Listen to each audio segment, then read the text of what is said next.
Namaste.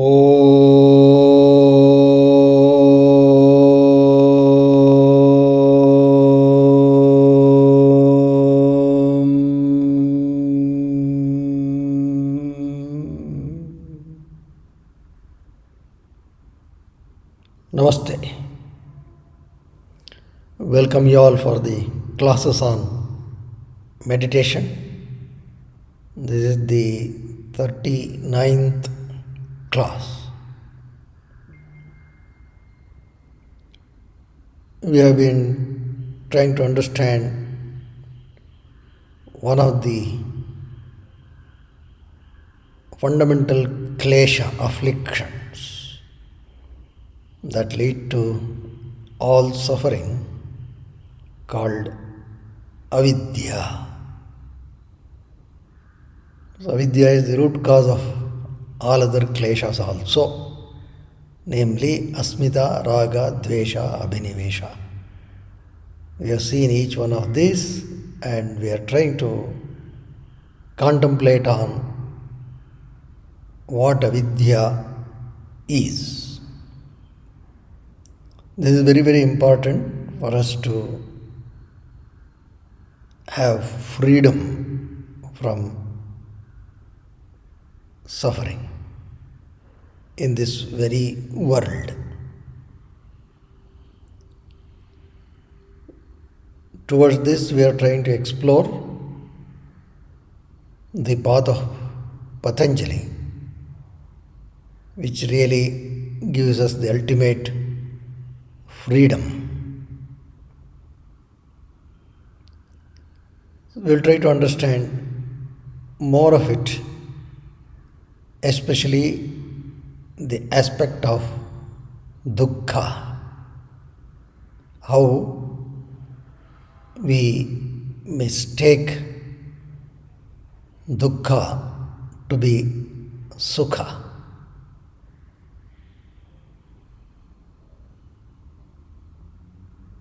So sit upright.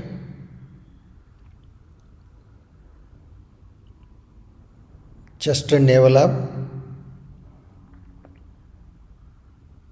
Gently close your eyes.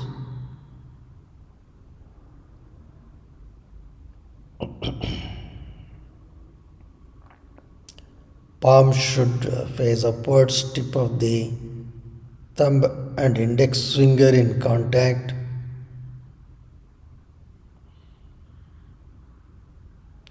Have complete musculoskeletal awareness.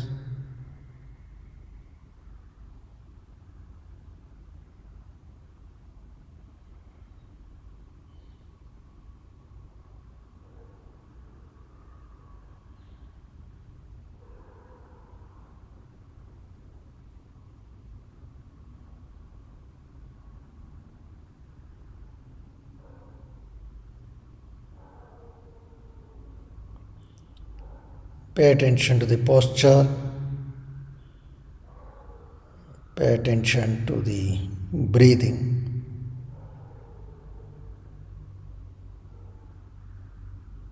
You can either sit on a mat or a pillow if you are sitting on the ground.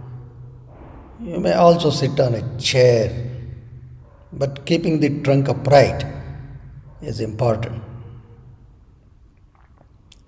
We shall chant the word Om 3 times and listen to what you pronounce. Watch how you are pronouncing. Pay attention. Don't simply mechanically chant. Get completely involved.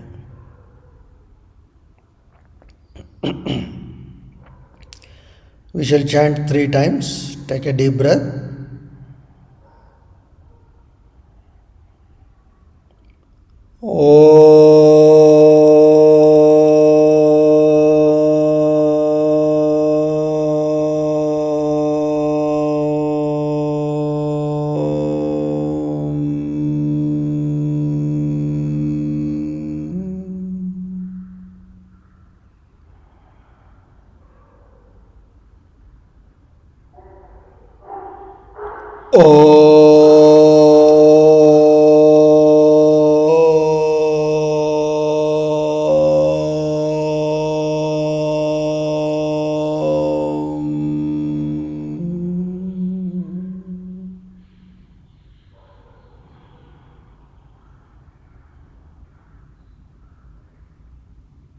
Quietly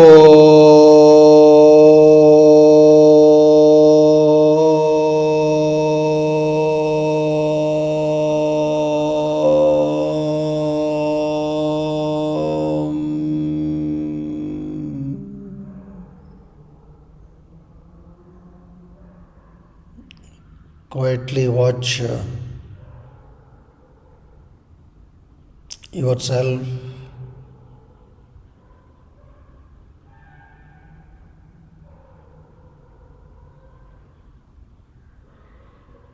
Feel the inner calmness, quietness.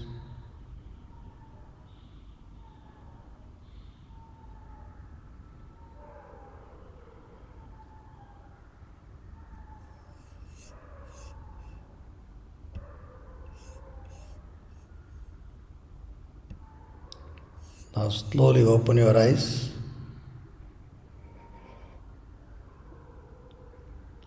Analysis of Dukkha. So recollect what Patanjali says about Avidya. Anitya Ashuchi Dukkha Anatmasu Nitya Shuchi Sukha Atmakyatir Avidya. Mistaken identity.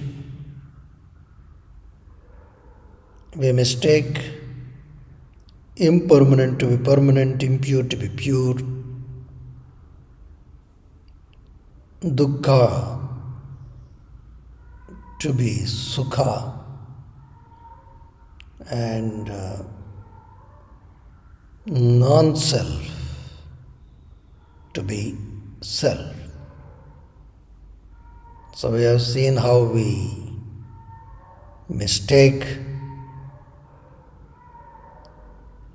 anitya to be nitya,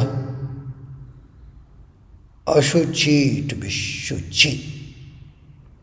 Today we will try to analyze how we generally mistake dukkha to be sukha.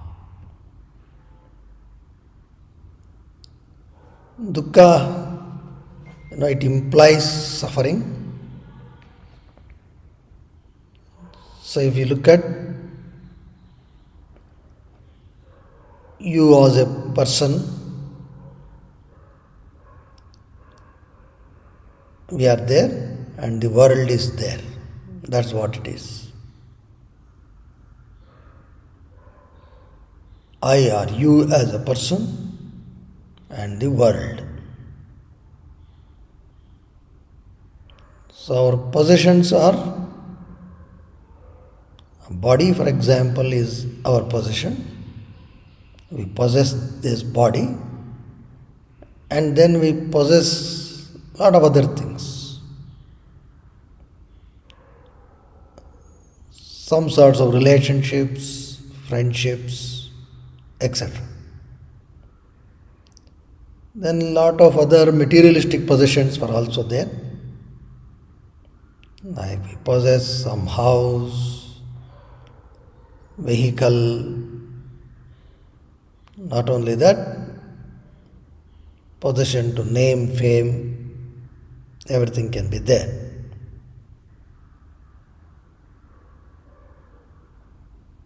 We shall contemplate on these things. All interactions in general. That is, if avidya is there, all interactions lead to dukkha. We will contemplate on this. And all sukha have dukkha in potential form. What we call as sukha, it has that potential dukkha.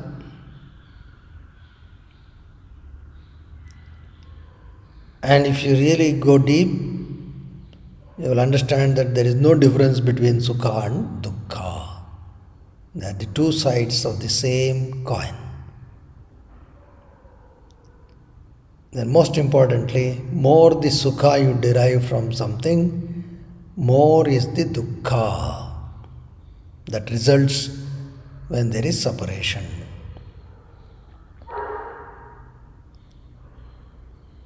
But this does not mean that we desist from all sorts of dukkha sukha or pleasure. Should we not have sukha? Of course, you should have, but if this avidya is there, then all these our possessions and interactions lead to suffering, dukkha. So if you have a good understanding, then that dukkha can be avoided. Now close your eyes. Let us explore some of these things.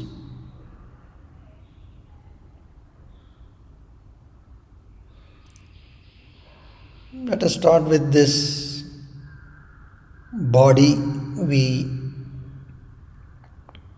possess.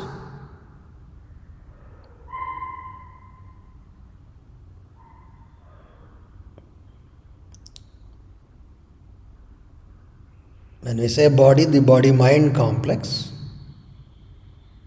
with all the five jnanendriyas, five karmendriyas,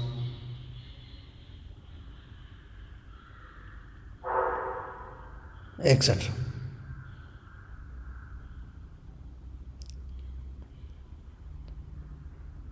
This body gives us sukha because this is essentially the source of all sukha that we experience, all pleasures.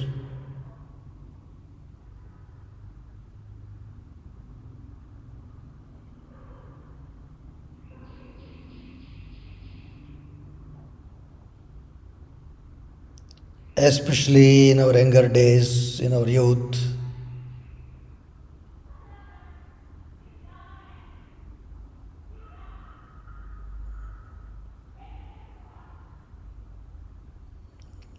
lot of pleasures.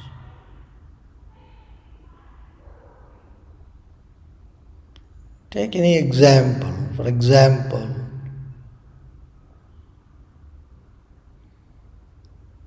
eating some particular sweet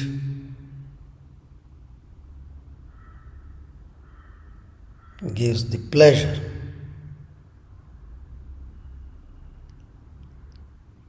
But the body cannot remain as it is. It is subjected to change and ravages of time.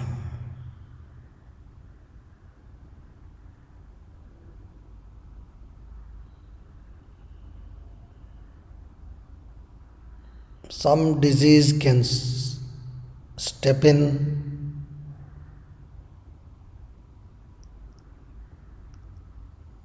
that may prohibit taking that particular sweet.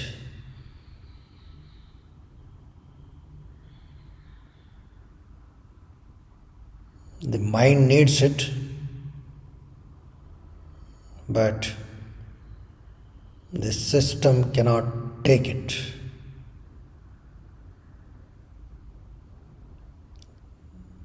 So that is the onset of dukkha. So this example you can extend to all forms of sensual pleasures.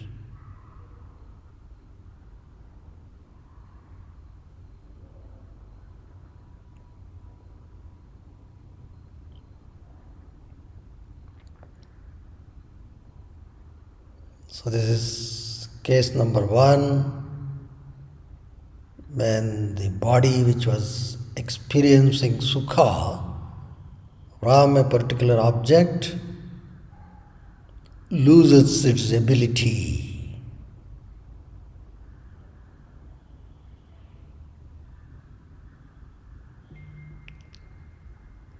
It could be because of age or some disease.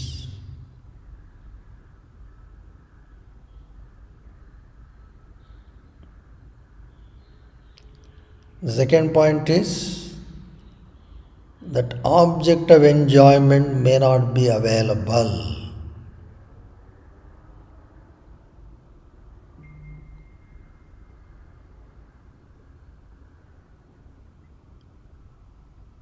If that object of enjoyment is not available, that also leads to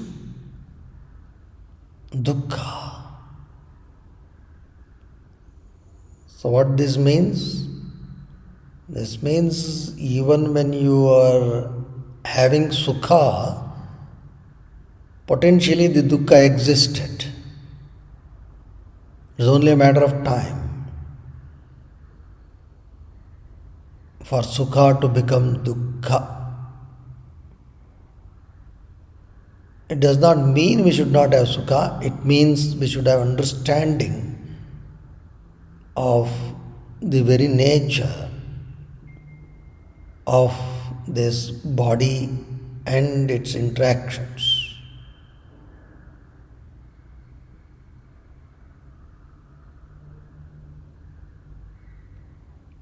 So, like that, you take all the possessions, not only the body, maybe some of our vehicles,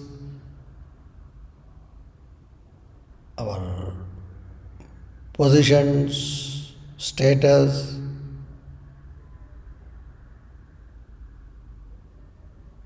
they cannot remain the same.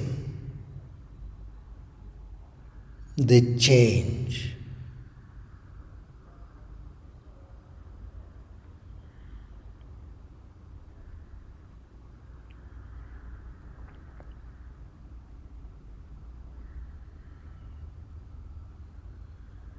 So contemplate on this.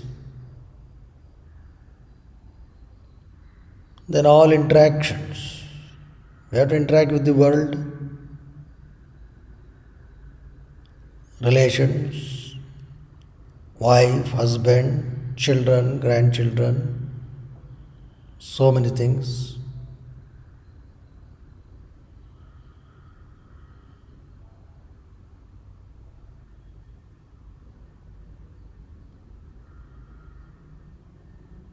Take for example A and B.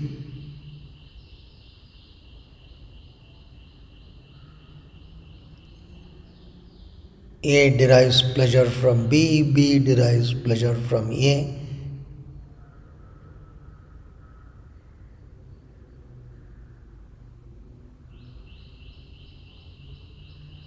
So there is some expectations that come in.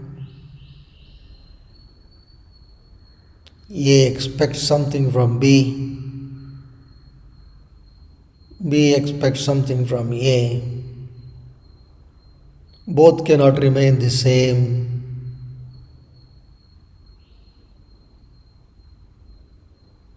Remain the same in terms of the pleasure.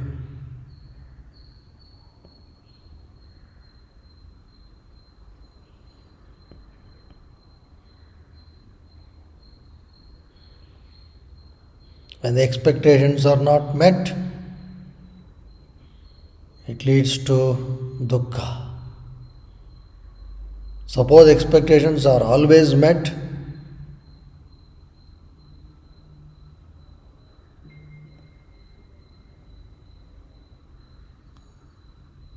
then there is always the threat of separation. A and B cannot always be together. It is unlikely that A and B depart at the same time.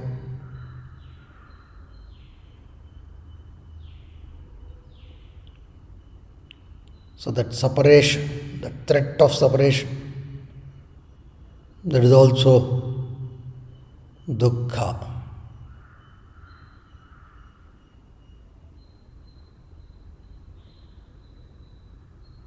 So that's why whether it is our possessions or our interactions,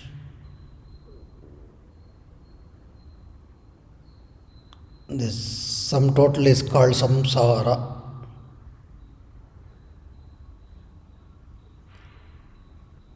Unlearned say that this samsara itself is dukkha.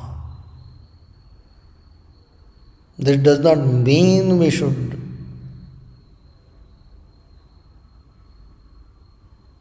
not be in samsara. We are all in samsara. It simply means you should have a correct understanding. If we are ridden with avidya, then suffering is inevitable. If you have proper understanding,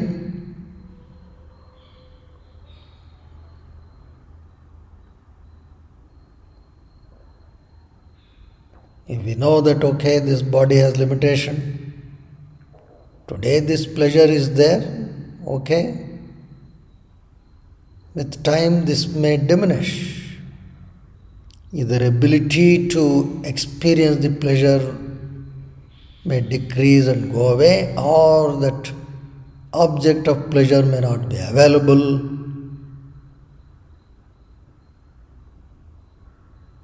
If that knowledge is there, then suffering can be prevented.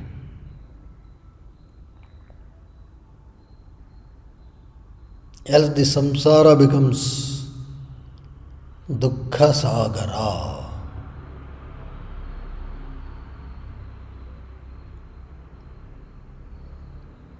And that is why sukha and dukkha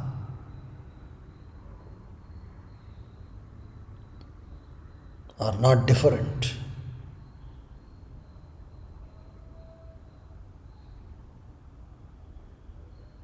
They are the two sides of the same coin. You can see in and through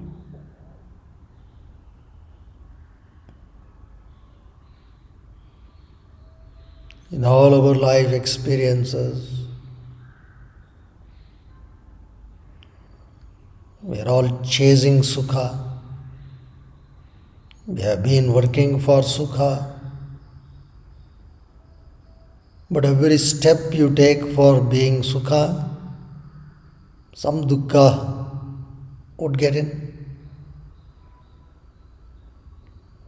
You join for a job for sukha, too many things there, potential dukkha is there. Then there is marriage.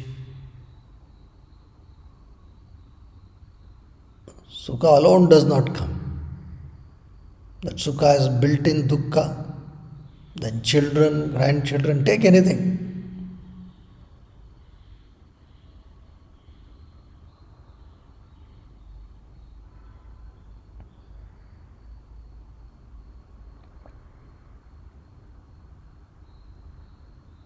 And most importantly, more the sukha you derive from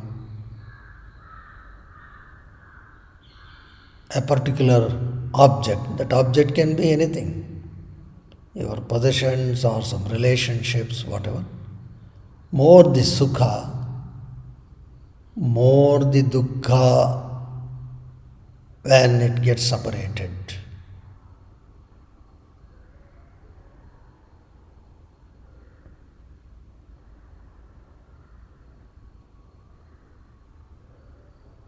Therefore, we should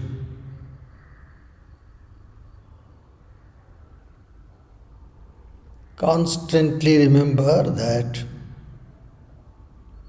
all this sukha has potential dukkha. We should not mistake that, oh, this is what it is, this is going to be there.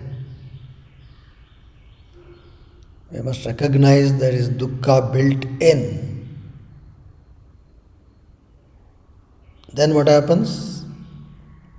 Then the attachments will not be there.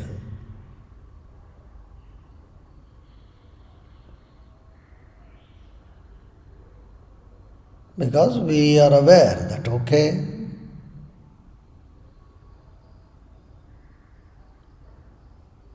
all this sukha have potential dukkha. So we should not get into the grip of raga with our possessions and interactions.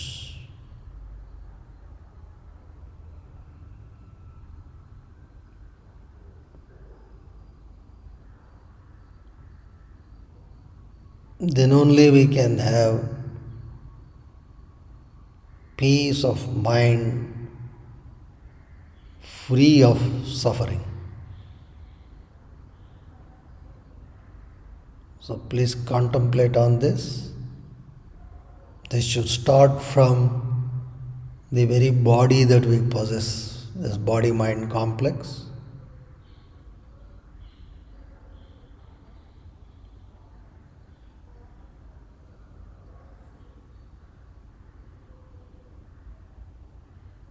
We shall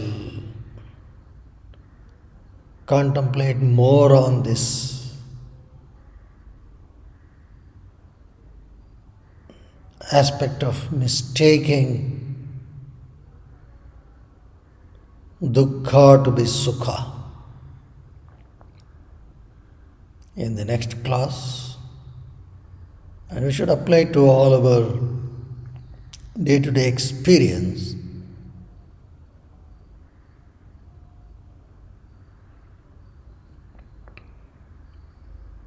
Then only the strong impressions of raga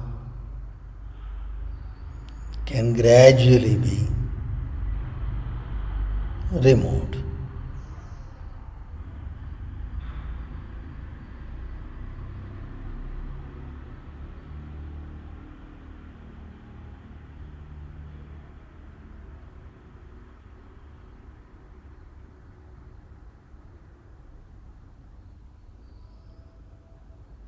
Patanjali's path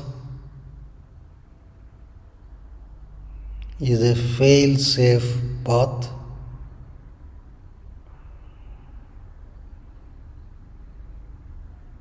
He analyzes the mind thoroughly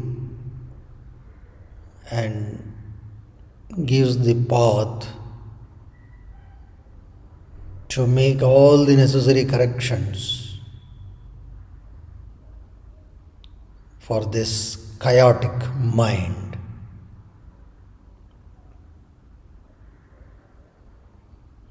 Let's offer our prayers to Sage Patanjali. Take a deep breath.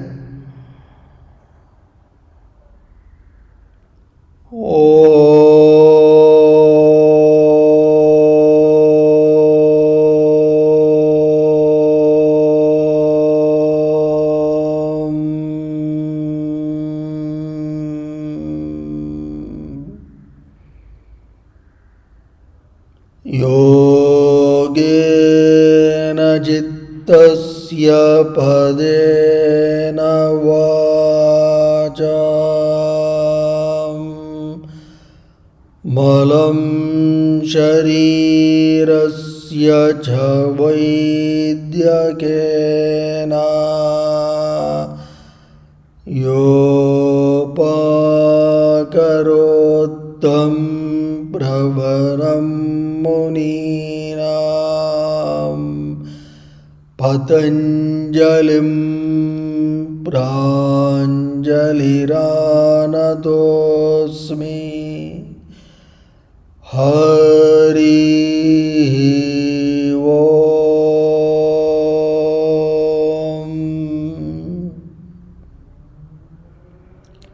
Shri कृष्णार्पणमस्तु। Shri गुरुभ्यो नमः।